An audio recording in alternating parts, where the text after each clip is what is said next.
पिछले 24 आवर्स में यहाँ पकड़ धकड़ का माहौल फिर से स्टार्ट कर दिया है with a lot of intensity. हमने देखा कठुआ में हाउ अ 25-year-old मैन जिनका नाम मक्खन दिन है, उनको पहले जो SHO हैं कठुआ के, उनने उठाया, ब्रूटली डिह्यूमनाइज करके टॉर्चर किया।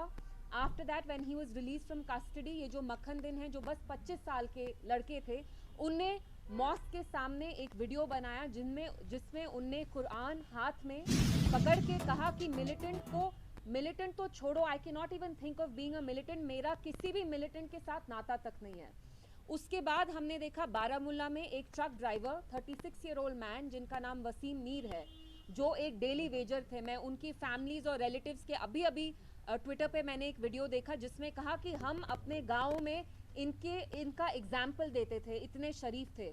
हमने देखा कैसे आर्मी ने उनको एक वाइल्ड गूस चेज पे, पहले तो मेरी समझ में नहीं आता, आप कहते हैं कि कोई सिविलियन को आपने वाइल्ड गूस चेज में 24 किलोमीटर चेज किया, and then when you are targeting the tyres, आप उनके ट्रक ड्राइवर के टायर्स को डिफ्लेट करना चाहते हैं, वो गोली उनको कैसे लग गई, and how was he killed, how was he fatally killed.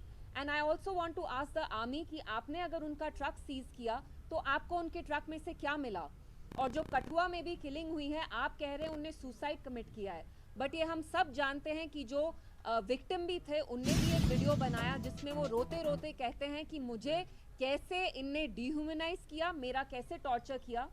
और मैं एक सवाल जो यहाँ की सरकार है मैं उनसे भी पूछना चाहती हूँ कि हमने देखा जब 2024 में अक्टूबर में इलेक्शंस हुए, कैसे भारी अक्सरियत से जम्मू कश्मीर पूरे रीजन में आपको लोगों ने इतना बड़ा मैंडेट दिया, इतनी भारी अक्सरियत से आपको लोगों ने ये रिस्पॉन्सिबिलिटी समाई दी। आपको ये रिस्पॉन्सिबिलिटी लोगों ने आपको इसलिए दी क्योंकि उनको लगा पिछले 5-6 साल में, स्पेशली जब से आर्टिकल 370 हटा, यहाँ आर्म्ड फोर्सेस हैं या जो यहाँ ब्यूरोक्रेटिक रूल चल रहा है, कोई अकाउंटेबिलिटी नहीं है, ना लोगों की सेंस ऑफ सेफ्टी है ना सिक्योरिटी है। मैं आज एनसी सरकार से पूछना चाहती हूँ कि आप लोगों के मुंह पे ताला क्यों है? अगर आप हमारे लोगों को sense of safety and security नहीं दे सकते तो आप कुर्सी पे क्यों आए हैं? क्योंकि जब एलजी साहब की यहाँ एडमिनिस्ट्रेशन थी तब भी सेम माहौल था, पकड़ धक्कड़ का माहौल था। यहाँ जो इतनी सारी एजेंसीज हैं, वो एसआईए हो, नई एजेंसीज हो, पुरानी इंटेलिजेंस एजेंसीज हो, वो किसी को भी OGW करार कह के, हाइब्रिड मिलिटेंट कह के उठाते थे, टॉर्चर करते थे। हमने देखा राजौरी पुंछ में दिसंबर 23 में आर्मी ने कैसे कोल्ड ब्लडेड तरीके से कितने सिविलियंस को वहां मारा, जो वहां इंक्वायरी भी हुई, Caravan has just done a story on it. So I want to ask the government कि पहले और अब में क्या फर्क है? 50 MLA होने के बावजूद भी आप यहाँ के लोगों को इज्जत नहीं दे रहे, उनको सेंस ऑफ सिक्योरिटी नहीं दे रहे, उनकी डिग्निटी नहीं दे रहे, तो आपको लोगों ने यहाँ क्यों चुना? आपको यहाँ लोगों ने इसलिए चुना ताकि आप यहाँ एक सेंस ऑफ अकाउंटेबिलिटी दे, एक रिलीफ दे। जैसे पहले यहाँ 5-6 साल में ह्यूमन राइट्स वायलेशंस होते आ रहे हैं, वो कहीं ना कहीं रुक जाते, अकाउंटेबिलिटी आती। लेकिन हमने देखा पिछले 2 दिन में कैसे दिन दहाड़े 2 लड़कों को मारा गया है, कोल्ड ब्लडेड मर्डर है, वो कठुआ हो या वो यहाँ बारामूला में हो, वसीम मीर जिनको शूट किया आर्मी ने। और मेरा आर्मी से सवाल है, जो हमारी यहाँ पुलिस है उनसे सवाल है, क्या आप OGW, militant, hybrid militant terminology, ambiguous terms use करके हम सबको मिलिटेंट करार ठहराएंगे? क्या यहाँ पे सारे बैठे हुए लोग हम क्या मिलिटेंट हैं? How is it fair? हमने देखा है आर्मी में, पुलिस में कुछ officers are the black sheep, वो कैसे ह्यूमन राइट्स वायलेशंस करते हैं, लेकिन फिर भी I say you cannot paint everybody with the same brush. So my question to the police, my question to the armed forces is that how can you dub every Kashmiri as a militant? How can you paint all of us with the same brush? Are we all militants here? For how long will you keep exploiting this unbridled impunity that you have, whether it's through ASPA, whether it's through other laws that give you a wide scope of these powers, कि आप किसी भी लड़के को जाके गांव में से उठाते हैं, कहते हैं फलाना है, हाइब्रिड मिलिटेंट है, OGW है। कब तक आप ये टर्मिनोलॉजी यूज करते करते हमारे नौजवानों का खून बहाएंगे?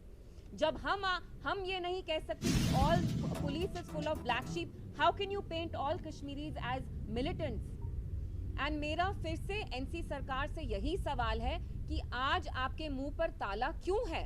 आपके 50 MLA किस लिए आपने लिए? ताकि आप आज मुंह बंद करके बैठें? जब हमारे नौजवानों का खून बह रहा है, जब 25 साल के लड़के को पुलिस टॉर्चर करती है and then he is found dead. यहाँ बारामूला में वसीम मीर हैं जिनको आर्मी ने मारा, and I want to ask them what did you find from the truck, has any evidence been found? I am pretty sure they won't find anything. तो मेरा मकसद यहाँ आने का यही था, मैं आपसे बात करना चाहती थी।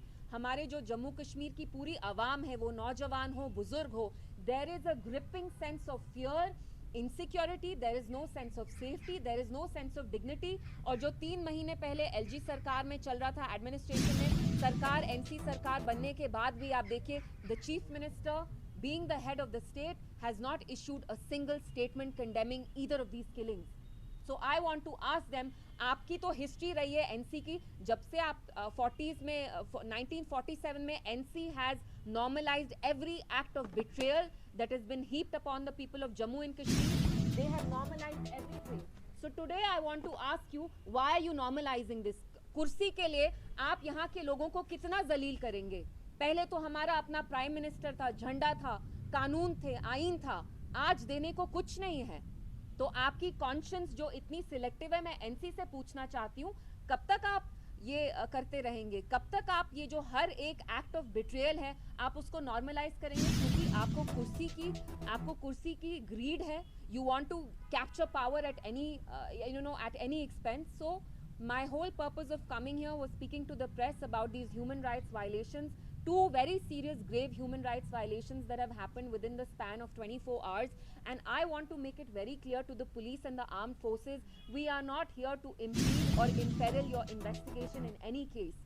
We understand even you have a responsibility to protect, to uphold the law and order in Jammu and Kashmir. But at the same time, you cannot dub everybody as an OGW, you cannot dub everybody as a hybrid militant. यहाँ पे home ministry claim करती है कि normal सी, तो ये कैसी normal सी है कि आप हम सबको शक की निगाह से देखते हैं? आप कब तक हम सबको शक की निगाह से देखेंगे? आप तो कहते हैं 370 हटाने के बाद यहाँ इंटीग्रेशन हुआ, तो ये कौन सी इंटीग्रेशन है? इमोशन